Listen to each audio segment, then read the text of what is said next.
다 같이 성경을 들고 일어서시기 바랍니다. 봉독해 드릴 하나님의 말씀은 요한계시록 14장. 오늘은 이제 전체를 공부를 하는데 1절만 제가 봉독해 드리겠습니다. 이것은 하나님의 말씀입니다. 또 내가 보니 보라, 어린 양이 시온 산에 섰고 그와 함께 14만 4천이 서 있는데 그들의 이마에는 어린 양의 이름과 그 아버지의 이름을 쓴 것이 있더라. 아멘. 네, 앉으시기 바랍니다. 이제 지난달에는 이제 요한계시록 13장, 12장의 뒷부분하고 13장에 대한 부분을 2월 달에는 제가 이제 강의를 했습니다. 이번 달에는 14장을 들어오는데 우선 14장에 대한 개요입니다. 개관인데 14장에는 이제 5가지 사건이 나옵니다. 이번 첫 시간에는 이제 성경을 우리가 볼 때, 또 성경을 이해할 때, 성경을 해석할 때, 성경을 어떻게 우리가 해석해야 되느냐에 대한 가장 기본적인 전후 문맥을 살피는 이제 그러한 부분에 대해서 이번 첫 시간에는 조금 제가 비중을 두고 여러분들에게 말씀을 드리겠습니다. 우선 이제 14장을 딱 들어오면 14장을 들어와서 보면 어린 양이 시온 산에 서 있고 그와 함께 있는 14만 4천이 시온에 서 있다고 그랬잖아요. 그죠? 그러면 곧바로 들어가서 14장부터 우리가 이제 공부를 하는 것이 아니라 우선 14장의 전체적인 내용을 먼저 우리가 파악을 해야 됩니다. 계시록 14장은 5가지 사건이 기록이 되어져 있습니다. 첫 번째 사건은 1절에서 5절을 보면은 하늘의 시온산에 14만 4천이 어린 양과 함께 올라가 있는 모습이 기록되어 있고요. 두 번째 사건은 6절에서 12절을 보면은 공중에 날아가는 새 천사가 전하는 메시지가 있습니다. 이게 이제 두 번째 사건이고, 세 번째 사건은 13절을 보시면 하늘에서 들리는 음성이 나오죠. 이게 이제 하나의 또 사건으로 보고, 네 번째 사건은 14절에서 16절을 여러분들이 보시면 땅에 익은 곡식을 예리한 낫으로 거두는 수확하는 내용이 나오죠. 그죠? 이게 이제 네 번째 사건이고, 마지막 5번째 사건이 17절에서 20절을 보면은 진노의 큰 포도주 틀을 심판하는 내용이 나옵니다. 그래서 성경을 공부할 때는 어떤 장에 들어가면은 그 장의 전체적인 윤곽을 먼저 여러분들이 이해를 하시고 곧바로 들어가는 것이 아니라 성경을 올바르게 이해하기 위해서 성경을 읽는 독자들이 해야 할 중요한 사실은요, 본문을 먼저 우리가 이해하는 건데, 이 본문을 이해하는데 가장 기초적인 게 뭔지 아십니까? 전후 문맥을 먼저 이해를 해야 되는 거예요. 전에 있는 문맥하고 지금 나오는 이 문맥하고의 어떤 상관이 있을까?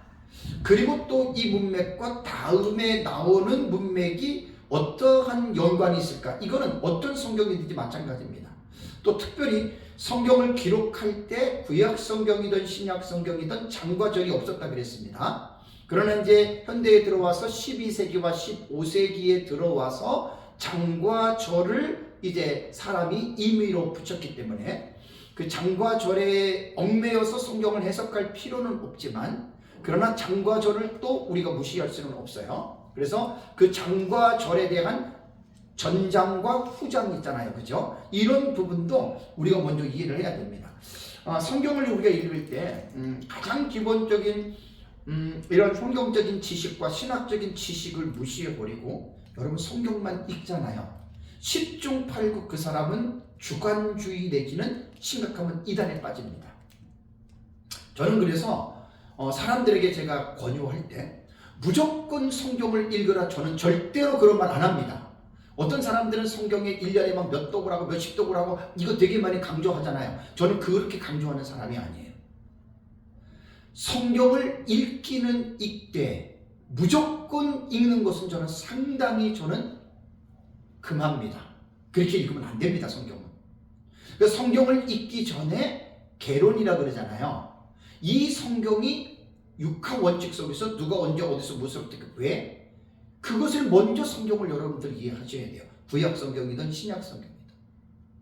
그래서 성경에 대한 기본적인 지식을 가지고, 그러니까 계시록 그러면 계시록이 언제 누가 어떻게 기록했고 왜 기록했고 그 다음에 계시록 전체적인 이것을 먼저 공부한 다음에 계시록을 공부해야 된다 그 말입니다. 그리고 이제 제가 늘 강조를 하지만 요한계시록만 가지고서 요한계시록이 해석이 됩니까? 안 됩니다. 구약 성경하고 철저하게 연결이 되어져 있기 때문에 여러분 요한계시록의 절수가 몇 절인 줄 아세요? 420 몇 절입니다. 그 중에서 200 반 정도가 가까운 200 몇십 구절이 구약 성경과 전부 다 연관이 있는 구절이에요. 구약 성경의 어떤 이름, 사건, 지명 이런 것들 다 여러분 연결된 겁니다. 그러니까 성경을 제가 무조건 성경을 많이 읽어라 저는 이런 말 안 한다 그랬어요. 많이 읽기는 읽되 읽기 전에 성경을 먼저 개론과 개요를 먼저 공부를 하고 그 장을 들어갈 때는 이 장이 오늘 이제 그걸 제가 시범적으로 여러분들에게 말씀을 드리는 겁니다. 자, 우선 14장에 제가 이제 5가지 사건이 나온다고 여러분들에게 말씀을 드렸습니다. 그러면 14장을 공부할 때 전장, 전문맥입니다. 전문맥을 먼저 살펴봐야 됩니다. 지금 첫 시간은 되게 중요한 공부예요. 다른 성경도 이런 식으로 여러분들이 성경을 읽고 공부를 해야 됩니다. 자, 14장의 전문맥, 또 문맥을 가지고 장으로서 이제 구분을 했잖아요. 그러면 14장의 전장이 13장이죠. 그죠? 그럼 13장은 지난달에 제가 말씀을 드렸지만 사건이 2가지 사건이 나옵니다. 그것이 뭐냐면 바다에서 올라오는 짐승과 땅에서 올라오는 짐승 2가지 사건이 나오죠. 그러면 바다에서 올라오는 짐승은 누구입니까? 이게 적그리스도이고 땅에서 올라오는 짐승은 누구냐? 이 자가 바로 거짓 선지자입니다. 자, 그리고 나서 13장의 전장, 전문맥을 12장을 가보면 어떤 내용이 나오죠? 12장에는 제가 지지난달에 강의할 때 사건이 8가지로 제가 나눴습니다. 그죠? 제일 많은 사건이 나옵니다. 요한계시록 장에서 제일 많은 사건이 12장이고 또 제일 12장이 어려워요. 그런데 12장의 내용은 어떤 내용이냐면 헤롯 옷 입은 교회, 이게 초대교회라고 그랬습니다. 종말에 하나님의 성령이 임재하는 진실하고 올바른 교회, 그 헤롯 옷 입은 교회를 붉은 용인 사탄이 어떻게 해요? 그 교회를 박해합니다. 그래서 12장을 보면은 황충화를 비롯해서 한일의 후반부에 예비초에 들어가 있는 교회까지 이 사탄이 공격하는 내용이 12장에 나오죠. 그 12장의 내용은 정말 여러분 어렵습니다. 그러면서 이제 12장의 전장이 몇 장이에요? 11장이죠. 11장을 여러분 딱 가보면 11장의 내용 무슨 내용이라 그랬죠? 2증인의 장입니다. 3달 전에 제가 이제 다 강의했던 내용이에요. 그러면 11장은 2증인인데 2증인이 11장에 시작하는 것이 아니라 어디부터 시작해요? 10장부터 시작되는 거예요. 그러니까 10장과 11장이 내용으로 볼 때는 한 내용입니다. 하늘에서 내려오는 힘센 천사가 펴져 있는 두루마리를 가지고 있는 그 내용이 결국 이제 2증인에 관한 내용이 10장부터 나오는 거예요. 자, 그러면 10장과 11장은 2증인에 관한 장인데 11장 15절을 여러분들이 딱 관심을 가져야 돼요. 다 말씀드린 겁니다. 자, 11장 15절 볼까요? 7째 천사가 나팔을 불매 하늘에서 큰 음성들이 나서 이르되 나오죠. 그죠? 그럼 여기서 요한계시록을 공부했던 사람이라면 귀가 확 열리죠. 어디에서 열리죠? 7번째 천사가 나팔을 불었다라는 말이 나오잖아요. 그죠? 그러면 여기서 우리는 뭘 생각해야 되죠? 7번째 나팔이라고 할 때에는 요한계시록의 단락의 해석법 기억하시죠? 단락의 해석법이 제일 어렵지만 이 단락의 해석법에서 어떻게 보느냐에 따라서 요한계시록을 그 사람은 이해하고 있는 겁니다. 제가 7가지 단락의 해석법을 여러분들에게 말씀을 드렸고요. 그 7가지 해석법 중에서 우리가 보는 단락의 해석법은 어떤 해석법이라고 했습니까? 동경과 삽경의 상호 교차 구조라는 말 기억하셔야 돼요. 동경과 삽경의 상호 교차 구조로 우리는 요한계시록의 단락을 여러분 우리는 이해하고 있습니다. 그러니까 제가 지금 말씀드리는 거는 요한계시록을 마구잡이로 막 배우는 그런 게 아니고 신학적으로나 성경적으로나 지식에 기반을 둔 체계적인 학문적이고 논리적인 합리적인 차원에서 제가 요한계시록을 연구해서 가르치고 있거든요. 그러니까 성경은 무조건 읽으면 안 된다 그랬습니다. 무조건 성경 읽으면 위험합니다. 이단과 사이비 교주들의 100% 특징이 뭐냐면 무조건 성경만 몇천 독, 몇만 독을 읽어서 이단이 된 겁니다. 우리는 다시 말씀드리면 성경을 읽기 전에 신학적인 배경과 성경적인 배경과 역사적인 배경, 그 신학적인 배경 속에서는 주경신학, 원어를 무시하면 안 되고요. 그 다음에 또 거기에서 이제 조직신학이라고 하는 거, 그 다음에 역사신학이라고 하는 거, 실천신학이라고 하는 신학의 4대 카테고리의 입장에서 성경을 읽지 않으면 무조건 성경을 읽으면 신천지 이만희처럼 됩니다. 이단과 사이비는 신학이 없어요. 성경의 개론도 없어요. 무조건 성경만 읽어요. 무조건 성경만 읽다가 깨달으면 그거 다 성령이 깨닫게 해준대. 그거 다 거짓말입니다. 성령이 성경을 읽으면 깨닫게 해주지만 모든 것을 다 깨닫게 해주는 게 아닙니다, 여러분. 거기 속아 넘어가면 큰일 납니다. 신비주의에 빠진 사람들이 지금도 그렇게 빠져있는데 그건 너무너무 위험한 거예요. 그래서 동경과 삽경의 상호 교차 구조로 우리는 요한계시록을 6장부터 이후의 22장의 내용을 우리가 이해를 하는 것은 요한계시록에 대한 내용을 종합하는 거예요. 연대기적으로. 이런 면에서 대부분 목회자들이 동경과 삽경 이거 대부분 모릅니다. 그리고 단락의 구조 해석법을 모릅니다. 그래서 제가 이제 요한계시록 독법책이 나오면 이제 기본적인 지식들이 정리가 될 거예요. 자, 동경이라고 하는 말을 간단하게 말씀을 드리면 제 말이 아닙니다.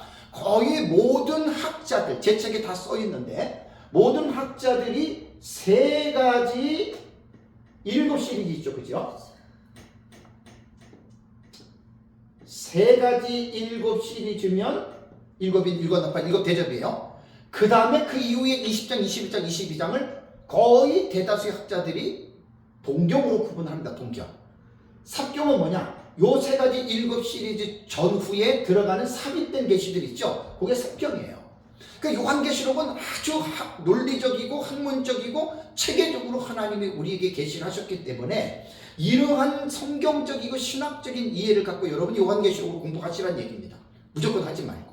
전천년, 무천년, 후천년 세대주의 학자들 거의 요한계시록을 형식상 구조로 볼 때 이렇게들 구분을 합니다. 그래서 상호 교차 구조라는 말은 뭐죠? 서로, 상호는 서로, 교차는 뭐죠? 어긋나는 거예요. 어긋남. 그러니까 6장부터 19장까지는 사건으로 볼 때에는 53가지 사건이 나온다 그랬죠. 요 53가지의 사건이 기록된 순서대로 이루어지는 게 아니에요. 요것을 사람들이 대부분 모르는데 무천년도 기록된 순서대로 절대 안 보고 전천년도 기록된 순서대로 절대로 안 봅니다. 오직 세대주의만 4장부터 22장을 순서적으로 그걸 점진적 해석법이라 그래요. 세대주의에서 따르는 건데 우리는 그런 해석법을 안 따릅니다. 다 상호 교차입니다. 그러니까 이 50세가지 사건들이 순서대로 일어나는 게 아니라 사건이 도치가 되는 거예요. 예를 들면 6장에서 6번째 일이 언제 일어나요? 한일회가 마치는 예수님 재림하고 끝에 일어나죠. 그죠? 그러나 또 11장에 보면은 두 증인이 나오잖아요. 두 증인의 사역은 한일회가 시작할 때 또 처음으로 오잖아요. 그죠? 무천년도 마찬가지입니다. 12장에 헤롯 옷 입은 여자를 마리아로 보거든요. 그 마리아는 12장에 올로 가요. 신학시대 또 처음으로 오잖아요. 이렇게 되는 거예요, 여러분. 그러니까 요한계시록을 신학적이고 학문적인 배경 없이 배우는 사람들은 이런 말을 처음 듣기 때문에 이거를 수납을 못하는데 저는 성경을 연구하는 사람이잖아요. 이렇게들 성경을 공부를 하셔야 돼요. 그래서 동경과 삽경의 상호 교차 구조로 우리는 요한계시록에 일어난 사건을 본다는 말입니다. 다시 한번 11장 15절을 보십시오. 자, 이런 지식을 갖고 있는 사람들이 일곱째 천사가 나팔을 불매할 때 어떻게 돼요? 뭔가 딱 우리는 마음이 열리잖아요. 그죠? 아, 일곱 번째 천사가 여기서 나팔을 불었구나. 3-4달 전에 했던 강의 다 여러분들이 들어보셨기 때문에 이해하실 겁니다. 자, 일곱 번째 천사가 나팔을 불었어요. 그리고 나서 16, 17, 18, 19절의 내용은 일곱 번째 나팔의 내용이 있습니까? 없습니까? 본 내용은 없어요. 서론적으로 그냥 세상 나라가 우리 주와 그의 그리스도의 나라가 되어 그가 세세토록 왕노릇하리로다. 천년왕국에 대한 예고만 하고 일곱 번째 나팔의 내용은 안 나온다는 말입니다. 그 다음에 여러분 보십시오. 제가 아까 14장을 보면서 14장의 전장이 13장이고 12장이고 11장 이제 기억나시죠? 그렇다면 뭐죠? 나팔 계시는 세 가지 일곱 시리즈가 일곱 나팔 일곱 대접이잖아요. 요 세 가지의 일곱 시리즈 중에 폭이 제일 넓은 계시가 무슨 계시? 나팔 계시예요. 왜냐하면 인계시는 6장의 첫째부터 6째 일이 나오죠. 그 다음에 7장에 14만 4천과 흰옷 입은 큰 물이 삽입 다른 내용이 막간계시 들어갔다가 8장 1절에 들어가서 7번째 인이 떼지죠. 그죠? 그러면 인은 되게 좁아요. 그죠? 반대로 맨 끝에 가면 대접 제한이죠. 대접은 16장 가면 어떻게 돼요? 16장에 첫째 대접에서 7번째 대접이 16장에 다 나오죠. 그죠? 그러니까 인하고 대접은 7 시리즈를 볼 때는 폭이 어때요? 좁아요. 그죠? 그런데 나팔 계시는 11장 15절에 7번째 나팔이 불렸어요. 그 다음에 12장은 7번째 나팔이 아니에요. 13장도 아니에요. 14장도 아니에요. 그러면서 15장 1절을 보실까요? 이게 계속 제가 반복하는 겁니다. 왜냐하면 반복할 수밖에 없는 게 이게 한두 번 들어서 이해가 되지 않아요.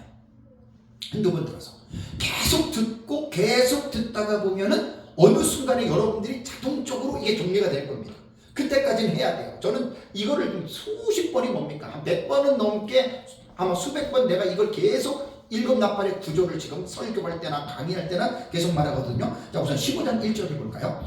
또 하늘에 크고 이상한 다른 이적을 보매 일곱 천사가 일곱 재앙을 가졌으니 곧 마지막 재앙이라 하나님의 진노가 이것을 마치리로다. 그러면 15장 1절에는 뭐가 나와요? 일곱 천사가 일곱 나팔 가졌다 그랬죠. 그러면 이게 뭐예요? 11장 15절에 일곱 번째 천사가 나팔을 불었지요. 근데 내용은 안 나와요. 그리고 12, 13, 13장은 일곱 번째 나팔의 내용이 아니고 다른 계시가 삽입됐죠. 15장 1절에 가니까 일곱 천사가 나오기는 나오는데 일곱 재앙을 가졌더라라고만 말을 하지 이 일곱 재앙의 내용이 15장 1절에 나옵니까? 안 나옵니까? 안 나오죠. 그리고 2절과 3절, 4절을 보면은 불이 섞인 유리바닷가의 계시가 나오죠. 그럼 불이 섞인 유리바닷가는 일곱 번째 나팔하고는 상관이 없어요. 그러면서 이제 5절, 6절, 7절, 8절을 보시면 또 불이 섞인 유리바닷가의 계시가 끝난 다음에 또 2일 후에 내가 보니 하늘의 증거장막 성전이 열리며 일곱 재앙을 가진 뭐가요? 일곱 천사가 성전으로부터 나오지요. 7절을 보니까 네 생물 중에 하나가 영원토록 살아계신 하나님의 진노를 가득히 담은 뭡니까? 금대접 일곱을 그 일곱 천사들에게 주니 요게 뭐예요? 그러니까 일곱 번째 나팔 있잖아요. 일곱 번째 나팔의 계시는 15장 7절에 나오는 거예요. 일곱 금 대접을 가진 일곱 대접이라는 이야기예요. 그러니까 나팔 계시가 이래서 어려운 거예요. 우선 내용이 뭐냐를 떠나서 기록된 순서로 볼 때 이거를 먼저 구조를 먼저 파악을 하셔야 된다니까요. 다시 말씀드리면 11장 15절에서 일곱 번째 나팔이 불렸어요. 내용 안 나왔어요.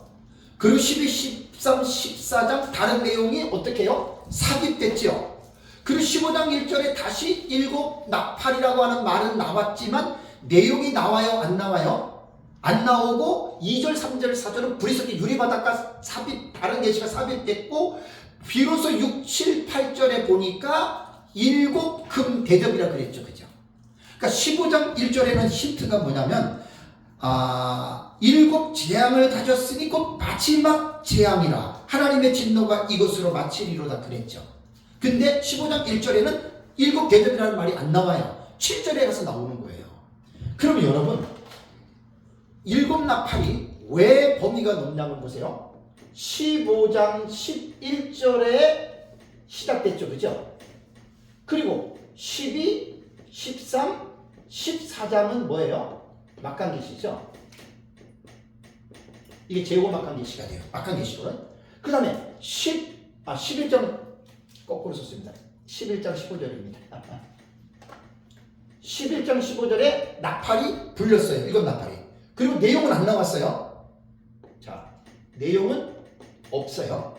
막간계시예요. 그 다음에 15장에 가서 1절에 일곱 천사 그 재앙이라고만 나오죠. 그죠? 자, 내용이 나와요? 안 나와요? 안 나오죠. 그 다음에 15장 2절에서 4절이 불이 섞인 유리바닷가가 나오죠. 이게 제6 막간계시예요. 그 다음에 15장 6절에서 8절에 보면은 내용이 나와요? 안 나와요? 나오죠. 그러면 일곱 번째 나팔은요, 시작은 11장 15절에 했지만 본 내용은 어디 나와요? 15장 6절 8절에 7절에 나오는 거예요. 내용이. 그러면은 일곱 나팔은 뭐냐면 이 그림을 보시면 알아요. 이게 첫 번째, 두 번째 간격이 있죠. 간격. 인터벌이라고 하는 거예요. 그러니까 일곱 번째 나팔은 처음에 불렸다가 또 조금 보여줬다가 맨 나중에 나오는데 요 11장 15절에서 15장 7절 요 사이에 두 가지의 간극이 있죠. 인터벌이란 말이에요. 인터벌. 요렇게 지금 일곱 번째 나팔은 기록된 순서로 볼 때 이것을 먼저 이해해야 돼요. 내용이 뭔지를 떠나서. 그래서 본경과 삽경의 상호 교차 구조라고 하는 이 용어를 이해한 사람들이 11장 15절에 일곱 번째 나팔, 그 다음에 15장 7절에서 내용이 나오고 요 사이에 삽입된 막간 계시들이 있다라고 하는 거 이렇게 봅니다. 어떤 분은 그래요. 무슨 이게 모르는 사람들이 그래요. 아는 사람들은 딱 들으면 알거든요.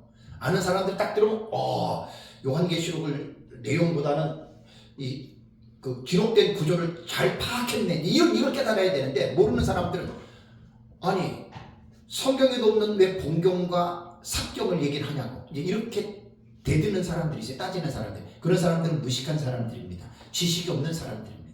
제가 아까도 말씀드린 대로 본경과 삽경은 제가 만든 용어가 아니라 요한계시록을 연구하는 학자들, 수많은 학자들, 전천년, 무천년, 세대주의, 후천년이라고 하는 이러한 학자들이 공통적으로 6장부터 19장의 내용의 사건들을 그냥 나름대로 자기들이 본경군과 삽경군으로 계시들을 구분한 용어입니다.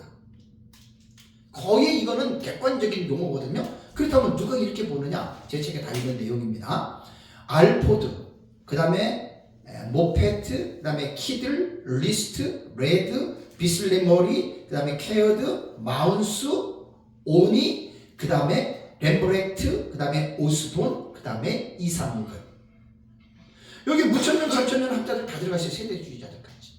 그러니까 이러한 여러 학자들이 이러한 공통적인 용어를 사용한다는 말이에요. 본경과 삽경이라고 하는. 그러니까 이거는 어떻게 보면 요한계시록을 연구하는 우리들에게는 또 성도들에게는 약속된 용어이기 때문에 이러한 용어를 사용하면 서로 커뮤니케이션이 될 때 얼마나 여러분 유익한지 모릅니다. 그냥 자기 혼자 깨달은 대로 뭐 이거 이렇고 저렇고 막 이렇게 이야기를 하면 오히려 그게 이상하지만 이렇게 학자들이 정해놓은 공통적인 용어들을 우리가 사용한다라고 하는 말은 그만큼 그 사람이 지식을 이해하는 스코프예요. 범위가 넓은 거예요. 그게. 그래서 지식이 없는 사람들은 못 알아듣지만 지식이 있는 사람들은 알아듣는다는 말입니다. 그래서 13 14장의 전장의 문맥을 제가 11장 7번째 나팔 열릴 때부터 거기부터 제가 이제 여러분들에게 말씀을 드릴 겁니다. 다음에 이제 두 번째는 후장입니다. 14장 후장, 후 문맥입니다. 14장 다음에는 어떠한 내용이 나올까? 조금 전에 말씀드렸잖아요. 15장으로 넘어가니까 1절에 또 하늘의 크고 이상한 다른 이적을 보여 일곱 천사가 일곱 재앙을 가졌다는 말이 나오죠. 그죠? 그러면 보세요. 14장을 공부할 때 전장을 11장부터 이야기하다가 11장 15절에서 일곱 번째 나팔이 불렸다라는 것을 깨닫고 12, 13, 14는 안 나오네? 그 15장 다음에 후 문맥을 봤더니 일곱 나팔이 또 나오니까 여기서 일곱 나팔이 또 하나 나왔네. 요거 이제 제가 말씀드린 거야. 결론적으로. 그리고 이제 7절에 아까 말씀드린 대로 6절에서 8절 문맥에 금대접 일곱. 그러니까 어떻게 됩니까? 일곱 대접 시리즈라는 이야기예요. 그래서 12, 13, 13장을 제가 공부할 때 여러분들에게 말씀을 드렸습니다. 여기 11장에서도 일곱 번째 나팔이 불릴 텐데 이거 다 말씀을 드린 거예요. 다시 14장을 들어오면서 다시 이제 성경을 볼 때 전의 문맥과 후의 문맥을 우리가 읽으면서 요한계시록이라고 하는 전체적인 구조 아래, 그 다음에 본경과 삭경이라고 하는 이러한 용어 안에서 우리는 어떻게 해요? 이것을 전 문맥과 후 문맥을 14장을 전도록 해서 우리가 이제 이러한 부분에 대해서 이제 말씀을 제가 드린 겁니다. 이해는 되시죠? 이해는. 근데 이게 처음 듣는 사람들은 도저히 이해가 안 됩니다. 왜 그러지? 왜 저렇게 하지? 그런 거예요. 여러분들은 많이 들으셨기 때문에 이제 이게 비로소 이해가 좀 된 거예요. 그래서 일곱 나팔이 제일 넓은 거예요. 요거 제대로만 공부해놓으면 복잡할 게 하나도 없고, 요거 때문에 이제 나중에는 성경을 좀 깊이 들어갈 때 여러분들이 이제 이해가 많이 됩니다. 그래서 14장을 들어갈 때 무조건 그냥 14장에 5가지 사건이 나오는데 시온을 올라간 이렇게들 성경을 보는 게 아니고 그 문맥에 연결된 전후 문맥을 어떤 성경이든지 마찬가지입니다. 이단과 사이비들 같은 경우는 전후 문맥의 연결들을 못해요. 전후 문맥의 연결들을 못하고 그냥 무조건 들어가서 어떻게 해요? 그냥 무조건 읽고 무조건 깨달았다 그러고, 그리고 또 그것도 성령이 말씀해 줬대. 그 이단과 사이비들이라는 특징들이란 말이에요. 그 위험한 겁니다. 여러분, 깨달았다고 다 성령이 깨닫게 해주는 게 아닙니다. 사탄도 깨달음을 주는 거예요. 또 내 생각도 깨달음을 주는 거예요. 그래서 성경 해석은 사사로이 해석하고 사사로이 푸는 게 아니라 성경 해석은 정말 두려워하고 성령의 조명과 감동도 있어야 되고, 그 다음에 우리가 성경을 이해할 수 있는 기본적인 이러한 지식들이 뒷받침이 돼야 정말 우리가 성경이 본문에서 무엇을 우리에게 말씀해 주는지에 대한 이 부분을 명확하게 이해할 수 있다는 말입니다. 두 번째는 14장에 기록된 5가지의 사건들에 대해서 그렇다면 이 사건은 언제 일어나느냐? 자, 요한계시록에서 사건의 해석법은 몇 가지 있다 그랬어요? 전체는 5가지입니다. 과거적 해석법, 역사적 해석법, 미래적 해석법, 이상주의 해석법, 그 다음에 5번째는 4개를 전부 다 종합하는 종합주의 해석법이에요. 이게 2000년 동안 교회가 요한계시록을 이렇게들 읽어왔어요. 저는 역사적 전천년의 종말 신학을 따르는 사람입니다. 마구잡이로 저는 성경을 공부한 사람이 아니고 나름대로 계속해서 성경을 신학적으로나 지식적으로나 여러 면에서 저는 성경을 연구하는 사람이기 때문에 성경에 대한 해석을 할 때는 저는 마구잡이로 해석 안 합니다. 반드시 모든 신학적인 입장에 근거해서, 그래서 제가 여러분들에게 말씀을 드립니다. 자, 이 14장에 기록된 5가지 사건들은 사건이기 때문에 무천년에서 주장하는 이상주의, 상징주의 해석 외에는 과거주의, 역사주의, 미래주의는 요한계시록에 기록된 사건을 단일한 사건으로 해석합니다. 이상주의만 단일한 사건으로 해석을 하는 게 아니라 이 사건에 대한 의미를 가지고 예수님 초림과 재림에 이르기까지 그걸 전부 다 적용하는 차원에서 하는 게 이게 무천년의 해석법이에요. 그러니까 과거주의, 역사주의, 미래주의와 무천년은 사건의 해석에서는 전혀 다릅니다. 무천년이 틀리고 맞고 이런 말이 아니에요. 그 해석 보는 성경적 해석이 그렇게 본다는 이야기입니다. 그러나 과거주의와 역사주의와 미래주의는 공통분모가 뭐냐면 하나의 사건으로 본다는 거예요. 다만 그 사건이 언제 일어났느냐에 따라서 서로의 차이가 있을 뿐입니다.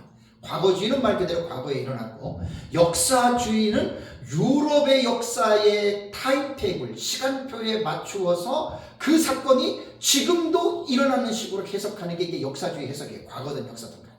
근데 이제 미래주의의 특징은 뭐라고요? 종말적 해석이라 그랬죠.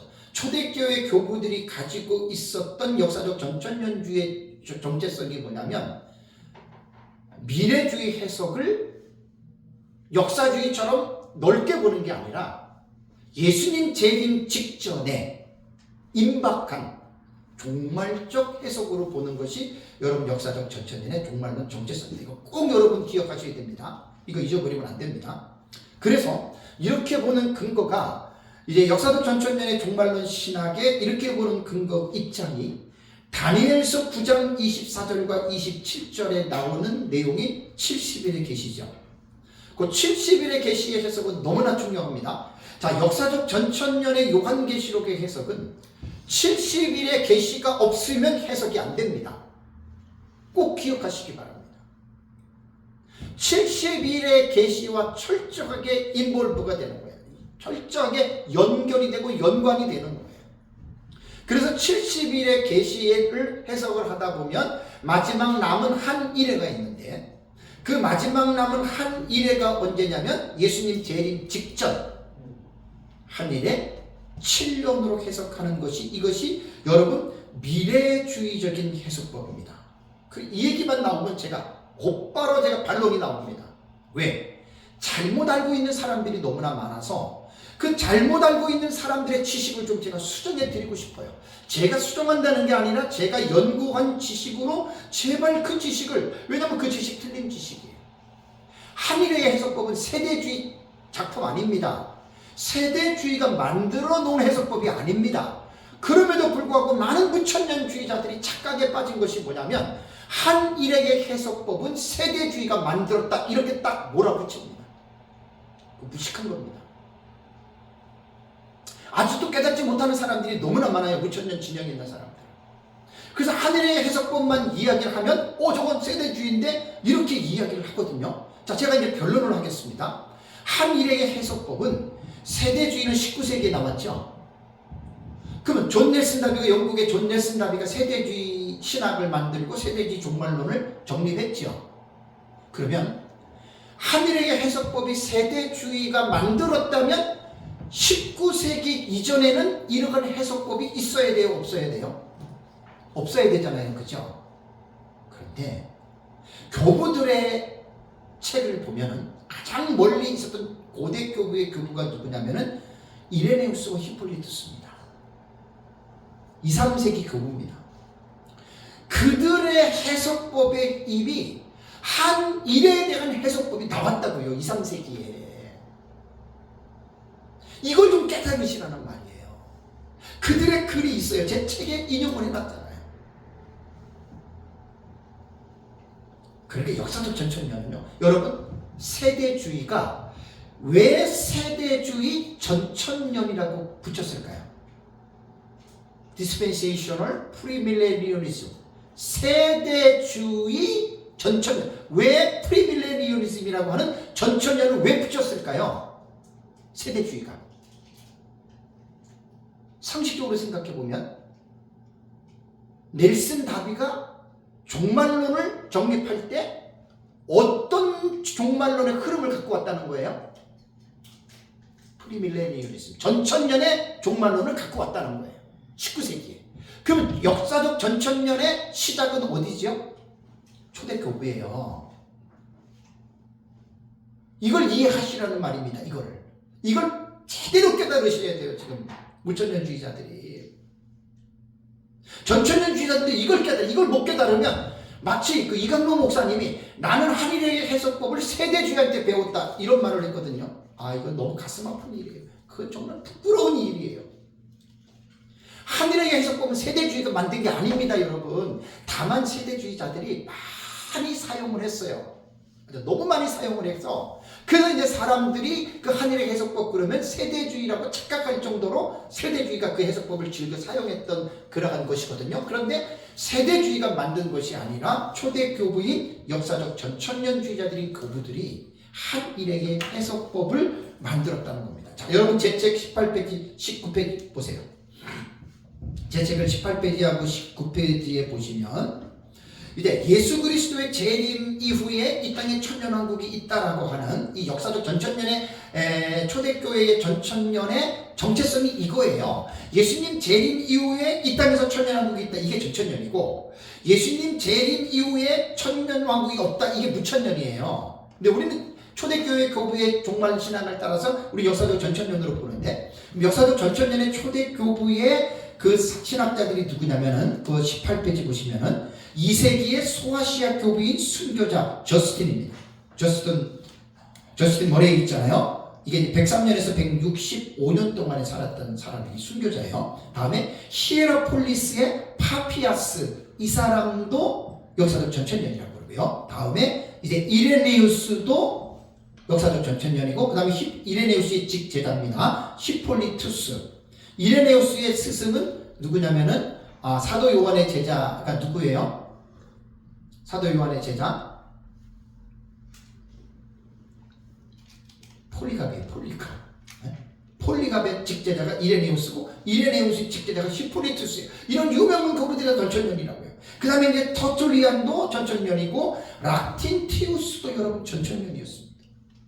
근데 무천년을 하시는 분들은 어떤 분은 이래요. 성경에 천년왕국이 어디 나오냐? 성경에 예수님 재림한 후에 천년왕국이 있다 그러면 마치 그 이상한 잘못된 성경을 알고 있는 것처럼 이렇게 하는 사람, 그분은 진짜 무식한 분입니다. 그분은 정말 꼴통이고 고집적인 분이고 내 것만 옳고 나와 다른 모든 것은 틀리다 이렇게 말하는 아주 심각한 분들이에요. 반대로 마찬가지 역사적 전천년도 우리만 옳고 무천년 틀렸다. 그것도 난 심각하다고 봐요. 저는 역사적 전천년의 신학과 입장을 따르고 확신을 갖고 가지만 나와 다르다고 해서 나는 그 사람들이 뭐 잘못됐느니 뭐겠느니 나는 이렇게까지 폄훼하고 싶은 마음은 없습니다. 그 이유는 종말론을 계속 연구하다 보니까 이 종말론의 해석이 다를 수가 있다라고 하는 것을 이해해야 되고 종말론이 다르다고 해서 그 사람이 예수 그리스도를 믿지 않는다던가 하나님을 믿지 않는다던가 그게 아닙니다. 이단과 사이비가 아닌 이상에는 나와 다른 해석도 좀 샤프하게 프리하게 인정해 주는 그게 있어야 돼요. 그래서 저는 외국의 학자들의 누구의 모델을 봤냐면 조지 레드 박사와 앤서니 후쿠마 이 두 사람을 정말 내가 볼 때는 한국 교회에 있는 목회자들과 신학자들은 그런 분들을 따라야 됩니다.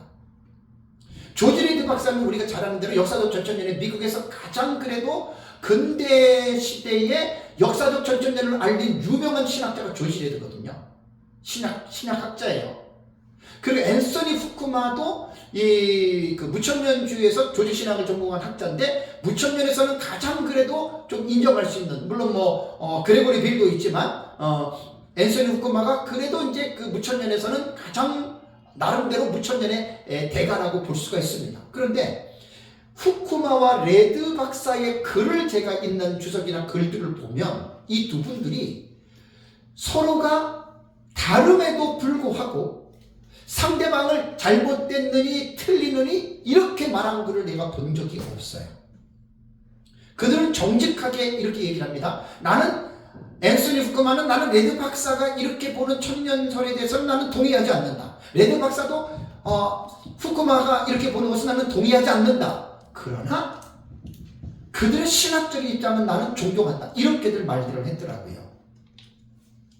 그래서 제가 그 모델을 보고 나도 그렇게 본받아야 되겠다라고 저도 깨달은 거예요. 그래서 역사적 전천년, 무천년 처음과 끝만 같고 중간은 완전 다르거든요. 그렇다고 해서 지옥 가는 거 아니에요. 그래서 다르더라도 전천년과 부천년은 싸우지 말고 이런 차원에서. 그래서 제가 이제 지금 한국 교회 입장이 거의 이제 젊은 세대들은 무천년으로 많이 이제 입장을 정했지만 사실 무천년 뭔지도 모르고들 가는 거예요. 어려워요 사실. 그래서 제가 이제 그런 면에서 서로 싸우지 말고 싸우지 말고 입장이 다르더라도 쿨하게 좀 받아들이면서 하나님의 나라의 그 영광을 위해서. 그래서 제가 이런 부분들을 여러분들에게 말씀을 드립니다. 그러면서 이제 그 밑에 보면은 이제 그 필립 샤프라고 하는 19세기 후반에 교회사 학자가 이런 말을 했어요. 니케아 이전 시대의 종말론에 있어서 가장 놀라운 점은 두드러진 천년왕국론이다. 제 말 아닙니다. 필립 샤프의 말입니다. 이것은 그리스도의 가시적 통치가 부활과 심판 이전의 영광 가운데에 이 세상에서 1000년 동안 부활한 성도들과 함께 이루어진다는 것에 대한 믿음이다. 그러니까 최후 심판과 모든 사람들이 부활하기 이전에 예수님 재림하고 그 사이에 천년왕국이 이 땅에 있다는 거예요. 그러면서 뭐라고 이야기를 했냐면 더 최근에 스케빙톤 우드라고 하는 사람은 이레니우스의 전천년은 독창적인 것이 아니고 그 이전에 디다케 혹은 이그나티우스, 폴리카, 바나바, 헤르마스, 저스틴에게 발견되는 가르침의 단순한 발전이다. 그러니까 이레네우스 이전에 교부들이 그렇게 보았던 것이라는 그 말입니다. 그러면서 이그나티우스, 폴리가, 바나바, 헤르마스, 저스틴에게서 발견되는 이 주장인데 우드는 뭐라고 얘기했냐면 처음 3세기 동안 초대교회입니다. 교부입니다. 처음 3세기 동안 전천년설인 해석이 우세했다는 것은 인정되어야만 한다. 아마도 이레네우스는 가장 눈에 띄고 한결같은 전천년주의 옹호자일 것이다 라고 우드는 그렇게 말을 했고 교회 사가들은 그렇게 이야기를 합니다. 그 다음에 제 책의 22페이지를 보십시오. 22페이지를 보시면 16에서 17세기 종교개혁과 청교도 시대의 역사적 전천년 신학자들에 대해서 언급했죠. 정성국 박사 논문에서 다 가져왔습니다. 저는 정성국 박사 논문이 저에게 되게 많이 도움이 됐습니다. 역사적 전천년 국제학술대회 논문집에서 정 박사는 이렇게 얘기를 했습니다. 종교개혁가 루터와 칼빈의 종말론은 어거스틴의 무천년을 계승하였다고 한다. 그러면서 청교도 시대와 후대 개혁신학자들 역시 대부분 무천년주의 종말론을 지지했다고 한다. 맞습니다. 제가 볼 때는 한 종교개혁자들 70% 정도는 무천년의 종말론을 따랐습니다. 그런데 다가 아닙니다. 또 무천년주의자들은 이게 다라고 이야기하면 그 사람은 무식한 사람입니다. 하지만 예외는 있었다. 종교개혁 시대의 요한 하인리히 알스테드와 조셉 미도와 같은 개혁신학자들이 역사적 전천년을 따랐다고 한다. 그리고 청교도 신학자들 가운데서도 토머스 그린, 존 데이븐 포드, 사무엘 매더, 인크리스 매더, 코든 매더, 사무엘 시월, 티모시 드와이트 등이 청교도 신학자들도 전천년주의자들이 있었다는 거예요. 그러니까 고집을 부리면 안 돼요. 역사적 전천년주의자들도 초대교회 교부들이 다 역사적 전천년주의다. 그 거짓말입니다. 그렇게 말하면 거짓말하는 겁니다. 다수의 유명한 교부들이 역사적 전천년을 따랐다고 하는 것은 나오는 거지 그렇게 말을 하면 안 되는 거예요. 종교개혁자들이 다 무천년을 따랐다 이렇게 말해도 안 되는 거예요. 제가 교정을 해주는 거예요. 지식으로. 그 다음에 이제 근대교회 시대에서 18세기와 19세기 제 책에 보면은 역사적 전천년 신학자들 얘기를 했습니다. 18세기와 19세기 들어오면서 역사적 전천년주의를 지탱한 신학자들 주석가들 중에는 조셉 프리스틀리와 그 다음에 영국의 개혁파 침례교인 신학자 존 길, 그 다음에 영국의 주석가 헨리 알포드, 그 다음에 영국의 주석가 찰스 엘리컷, 그 다음에 영국의 성공회 소속의 복음주의 감독이었던 찰스 라일리, 그 다음에 영국 침례교 소속의 칼빈주의자 설교주였던 찰스 스폴전, 그 다음에 영국의 복음전도자 벤자민 뉴턴, 독일의 루터파 주석가 프란시 델리치, 카이데치, 이 사람들이 다 전천년입니다. 그 다음에 독일의 루터파 주석가인 데오르드 찬, 독일의 칼빈주의 주석가 피터 랑게, 다수의 역사적 전천년주의자들이 근대교회에도 있었고요. 자, 그 다음에 20세기에서 21세기에 들어오면 찰스 오드만, 조지 레드, 로버트 건들리, D.A. 카슨, 더글라스 무, 크랙 글렌버그, 로버트 마운스, 그랜트 오스번, 크래키너, 그 다음에 비슬리 모레이, 그 다음에 리처드 헤스, 벤 휘더링튼, 데니스 캐롤, 미국의 대표적인 복음주의 조직 신학자인 밀러드 에릭슨, 웨인 그루뎀, 브루스 데모리스트, 이 사람들 다 역사적 전천년 신학자입니다. 제가 왜 이 말을 강조하냐면 세대주의 전천년은 19세기에 만든 거예요, 여러분. 존 넬슨 다비가 그 19세기 이전에 초대 교부부터 20세기 그 세대주의가 출현하기 이전까지 역사적 전천년은 무천년처럼 많이 드러나지는 않았지만 역사적 전천년의 종말 신학을 지탱해온 신학자들이 여러분 있었다라고 하는 말입니다. 그래서 넬슨 다비가 만약에 역사적 전천년의 종말론을 따르지 않았다면 그냥 세대주의 전천년, 세대주의 이랬을 거예요. 세대주의 종말론 이랬을 거예요. 왜 거기다가 전천년이라고 용어를 붙였겠습니까? 여기에서 우리는 넬슨 다비가 종말론을 정립할 때 무천년도 있었고 그 이전에 후천년도 있었거든요. 이 무천년과 후천년을 따르지 않고 누구를 따른 거예요? 전천년을 따랐다는 거예요. 근데 이제 문제는 여러분 아시죠? 전천년을 선택을 우리가 볼 때는 입장에서 참 잘했는데 문제가 뭐였어요? 왜냐하면 초대교회 시절에는 전천년이든 무천년이든 어떤 신학이든지 간에 신학이 확립이 됐습니까? 안 됐습니까? 안 됐습니다. 발전해가는 과정이었잖아요.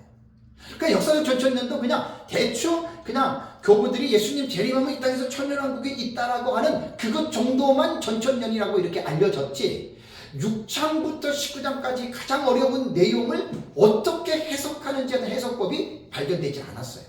그리고 그때는 고대교회이기 때문에 역사는요 멀어지면 멀어질수록 뭐가 부족한지 아십니까? 자료가 부족한 거예요.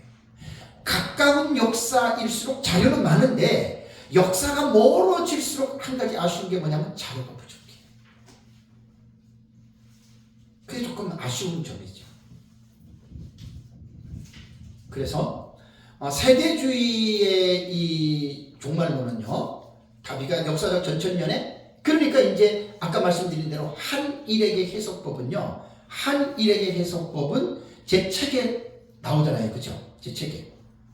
네. 거기에서 한일의 해석법을 여러분들이 꼭 보셔야 됩니다.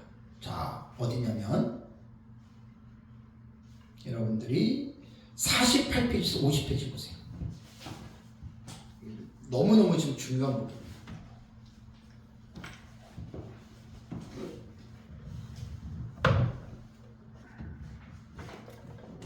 여러분들은 많이 보셨기 때문에 유튜브를 시청하는 독자들을 위해서 제가 48페이지 보세요. 자, 48페이지를 보시면 제가 오죽하면 한일애를 미래주의로 해석하는 교부들의 증언이라고 하는 챕터를 제가 만들었겠습니까? 어거지로 말하는 게 아니에요. 그래서 다니엘서 9장에 나타난 70일에 대한 해석이 요한계시록과 연결해서 한일애를 미래주의로 보고 한일애를 전반부와 후반부로 구분하여 해석하는 방식은 세대주의가 태동되기 훨씬 이전에 초대교회 교부들의 성경 해석에서 분명히 확인할 수 있다라고 제가 제 책에다가 정성욱 박사의 글을 인용을 한 겁니다. 자, 대표적으로 이레네우스입니다. 자, 거기 보면은 이레네우스는 거기에 중간에 작은 글씨로 되어 있잖아요. 이레네우스는 이런 말을 했습니다. 이 적그리스도가 적그리스도를 얘기를 하는데 이 세상에 있는 모든 것을 황폐케 할 것이고 그 다음에 어떻게 해요? 그는 3년 6개월을 통치하게 될 것이며 예루살렘에 있는 성전에 앉게 될 것이다. 그 후 주께서 아버지의 영광으로 하늘로부터 구름을 타고 강림하실 것이며 오셔서 이 적그리스도를 구워 따르는 모든 사람을 불못에 던질 것이다. 이 말이 뭘까요? 3년 6개월 얘기를 했죠. 그러면 종말론에 대한 지식이 없는 사람들은 이 3년 6개월이 갑자기 뜬금없이 왜 3년 6개월이 나오지? 이런 말을 하거든요. 근데 종말론에 대한 기본적인 지식이 있는 사람들은 요한계시록 13장을 반드시 떠올립니다. 13장에 바다에서 올라오는 짐승이 누구라 그랬죠? 적그리스도죠. 이 사탄이 적그리스도에게 몇 개월 동안 통치할 수 있는 권력을 줍니까? 42달이죠. 그 42달을 횟수로 말하면 몇 년 몇 개월? 3년 6개월이에요. 그러니까 이레네우스도 이렇게 봤단 말이에요. 그러니까 역사는 전천년주의자들 중에서 아까 우드라고 하는 역사학자의 말에 의하면 이레네우스가 가장 신뢰할 만한 역사적 전천년의 신학을 가지고 있었다라고 말을 했다라는 것입니다. 그러니까 여기서 3년 6개월. 그 다음에 3년 6개월이 지나면 그 3년 6개월 기간 동안에 예루살렘에서 성전이 안개될 것이다. 그래서 적그리스도가 I am God 하잖아요. 내가 하나님이다. 바울도 데살로니가 후서 2장 3절과 4절에 불법의 아들 멸망의 사람, 불법의 아들 멸망의 아들이죠. 불법의 사람 멸망의 아들이 나타나면 하나님의 성전에 앉아서 어떻게 한다 그랬어요? 자기가 하나님이라고 일컬는다 그랬죠. 그때가 되면 바울은 데살로니가 교회의 성도들에게 뭐라고 얘기했습니까? 그런 일이 벌어지면 예수님의 재림이 어떻게? 임박했다. 그 바울 신학에서 나오는 sak상입니다. 그러니까 이레네우스는 다니엘서에 나타나는 70일의 중에 한 일회를 미래적으로 가지고 가서 요한계시록과 인벌브를 시킨 거예요. 연결을 시킨 거예요. 그래서 그렇게 해석했던 최초의 학자고, 그 다음에 그 밑에 히폴리투스 보겠습니다. 히폴리투스는 170년에서 235년 동안 살았던 그분인데 이레네우스의 직제자입니다. 여러분, 스승과 제자의 사이 아시죠? 대부분 제자는 스승의 사상을 이어받아요. 이레네우스의 스승이 누구라 그랬습니까? 폴리갑입니다. 폴리갑의 스승이 누구라고요? 사도 요한이에요. 참 역사를 좀 생각해야 되니 여러분, 사도 요한이 요한계시록을 기록했어요. 요한의 직제자가 누구냐면은 폴리갑이에요. 폴리갑의 직제자가 누구냐면은 이레네우스예요. 이레네우스의 직제자가 누구냐면은 히폴리투스예요. 우리는 어거스틴, 개혁주의자 칼빈에서 쭉 내려와가지고 우리는 지금 대한민국 같은 경우는 박윤선 박사님, 박형룡 박사님, 이걸로 시간이 많이 걸립니다. 그 다음에 이제 미국에서 가장 중요한 우리는 프린스턴 신학대학에서 메이체죠. 그레션 메이체. 개혁신학은 족보신학이에요. 이렇게 다 사상을 우리는 이어받는 거예요. 박윤선, 박형룡 박사에 의해서 한국의 개혁신학이. 마찬가지잖아요. 사도 요한이 폴리갑이 누구한테 배웠겠어요? 시스는 사도 요한에게 배웠지. 요한계시록을 쓴. 이레네우스는 누구한테 배웠어요? 폴리갑한테 배웠죠. 히폴리투스는 누구한테 배웠어요? 이레네우스는 배웠죠. 다 보면 스승이 사도 요한입니다. 뭐 억지적으로는 말을 하지 않겠습니다. 이것만 얘기를 하겠습니다. 자, 근데 히폴리투스의 글을 한번 볼까요? 여기에 기가 막힌 말이 나옵니다. 50페이지 보시면, 그 뒤에 보시면 조그만 글씨 보십시오. 그 다음에 이 일들이 일어나게 될 것이다 라고 말하면서 뭐라고 했습니까? 한 일회가 어떻게 해요? 두 부분으로 나누어질 것이고, 다음에 포악하여 가증한 것이 나타나고, 이게 적그리스도거든요. 그 다음에 두 증인과 주의 길을 준비하는 자들의 사역이 끝나게 되고, 이게 한 일의 전반부 1260일이 끝난다는 말입니다. 그 다음에 전 세계가 마침내 역사의 완성을 앞두게 되면 후반부가 지나가서 우리가 소망 가운데 기대해온 우리 주요 구원자이신 예수 그리스도가 하늘로부터 강림하시는 것 외에 무엇이 남을 것인가? 우리는 종말론의 사상을 아니까 히폴리투스가 왜 이 말을 했는지 우리는 알잖아요. 이레네우스가 왜 3년 6개월을 말하는지 우리는 알잖아요. 이게 사상이 같기 때문에 그래요.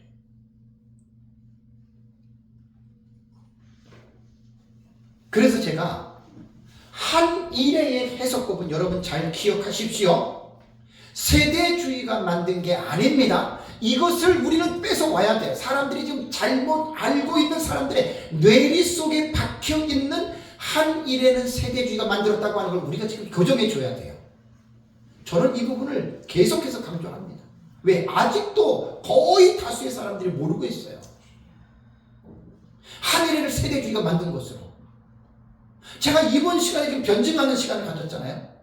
내가 어거지로 변증했나요? 아니지요. 역사 신학적인 입장에서 교회 역사를 통해서 어떻게 한일에게 해석법이 왔냐. 그러면 이레네우스와 히폴리투스가 한일에게 해석법을 처음 해석한 자냐? 신학적 입장에서 그렇지만 이 한일에게 해석법은 모티브가 어디예요? 다니엘서예요. 70이에요. 그러니까 여러분, 이레네우스가 히폴리투스가 세대주의가 한일애를 해석했다고 해서 한일애가 있는 게 아니고, 그들이 해석을 해서 그 한일 해석법이 맞는 게 아니고, 이미 다니엘서 9장의 71회의 계시에는 어떻게 해요? 한일의 의미가 그 계시 속에 담겨져 있어요. 다니엘 선지자가 주전 538년경에 보았던 환상 가운데 70일의 환상이 있었습니다. 그래서 역사적 전천년주의는 한일의 해석법을 지금 왜곡된 사람들이 알고 있는 이 지식을 반드시 그 사람들의 지식을 여러분들이 교정해야 될 책임이 있습니다. 제가 지금 그 일을 감당하고 있는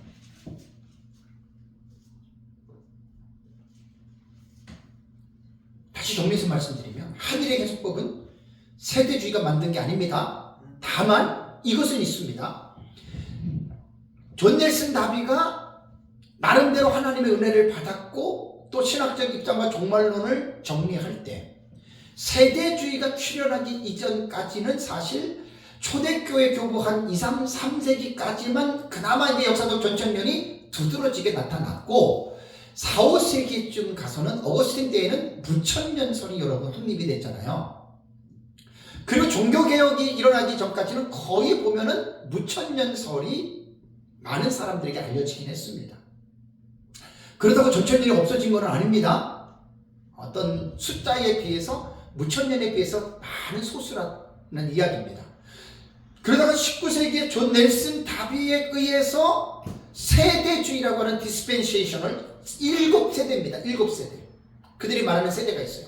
언약 신학자들이 말하는 세대와 비슷하지만 내용은 많이 다릅니다.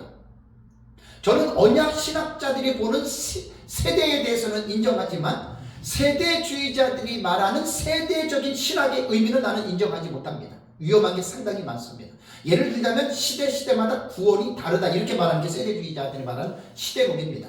그걸 인정하면 안 됩니다.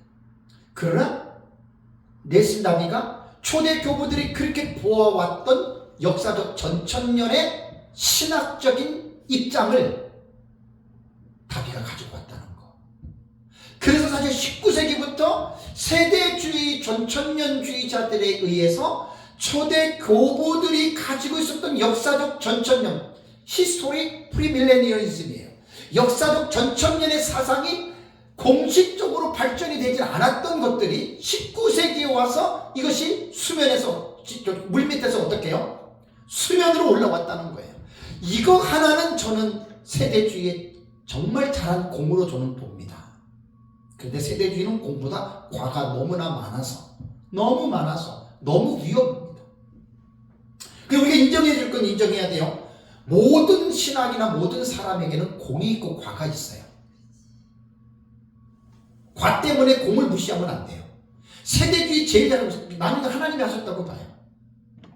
역사적 전천년에 만약에 다비가 역사적 전천년의 맥을 잇지 않고 무천년의 맥을 이었다면 그럼 전천년은 제가 볼 때는 이렇게 드러나지 않았을 것 같아요. 물론 하나님이 반드시 드러나게 하실 건데 여기에는 하나님의 나는 섭리가 있다고 봅니다. 좀 아쉬움은 있어요. 넬슨 다비가 신학적 입장이 개혁신학의 입장을 가진 사람이 아닙니다. 저는 신학 사상을 나름대로 제가 연구하는 사람이기 때문에 신학 사상이 되게 중요합니다.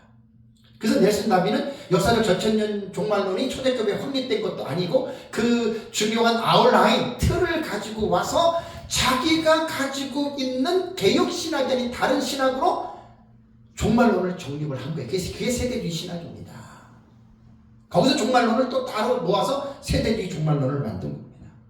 말씀을 제가 정리하겠습니다. 14장을 우리가 공부하기 전에 14장 이전의 문맥, 14장 이후의 문맥, 그래서 11장, 12장, 13장, 14장, 15장을 연결해서 14장을 공부할 때 이 기본 지식을 여러분들이 가지시라는 이야기입니다. 이런 것들을 가지고 나서 이제 14장에 들어가면 이제 5가지 사건이 우리가 가지고 있는 종말론 신학의 한일이라 그랬잖아요. 그죠? 예수님 재림절 한일, 종말적 사건이란 말이에요. 이것이 역사적 전천년의 정체성입니다. 그래서 제가 늘 아쉬운 게 뭐냐면 역사적 전천년은 초대 교부들이 보아왔던 정말 좋은 그러한 성경의 신학적 입장인데 문제가 뭐냐면 역사적 전천년의 신학이 발전되지 못했다는 거예요. 5세기 가서 어거스틴에 의해서 무천년이 확산되면서 역사적 전천년은 그 신학이 발전할 수 있는 어떤 그런 공식적인 기회가 없었다는 거예요. 무천년에 의해서. 그러다가 19세기에 가서 세대주의 전천년에 의해서 다시 부각이 되었기는 되었지만 상당히 세대주의 전천년이 위험한 신학 사상을 가지고 종말론을 만들어 놨기 때문에 세대주의 종말론은 많은 사람들에게 지탄의 대상을 받고 있다는 것. 그러나 제가 세대주의를 하나 인정한다는 것은 넬슨 다비가 초대교회의 교부들이 가지고 있었던 역사적 전천년의 종말론의 틀을 가지고 그래도 한일이라고 하는 이 해석의 틀은 다비가 세운 게 아니에요. 초대교회 교부들이 세운 거지. 그 틀을 가지고 확산시켰다고 하는 것은 너무나 잘한 일이지만 과가 너무나 커서 너무 위험한 해석들을 많이 해서 그래서 이제 제가 배운 우리 스승인 민병성 목사님한테 배웠던 내용은 한일의 해석법인데 세대주의와 같이 위험하지 않아요. 그래서 저는 이제 이 해석법이 앞으로 나는 역사적 전천년 종말론의 안방으로 들어간다. 난 이렇게 믿는 사람이에요. 역사적 전천년은 이 해석, 우리 민 목사님한테 배웠던 이 해석법을 역사적 전천년은 따르면 됩니다. 그러면 초대교회 교부들이 주장했던 한일의 해석법의 그 틀을 가지고 우리는 이제 마지막 시대에 우리 민 목사님이 해석했던 너무 건전한 해석이거든요. 이걸 가지고 우리는 말씀을 전하면 하나님이 이 해석을 통해서 큰 영광을 받을 줄 저는 믿습니다. 잠깐 쉬겠습니다.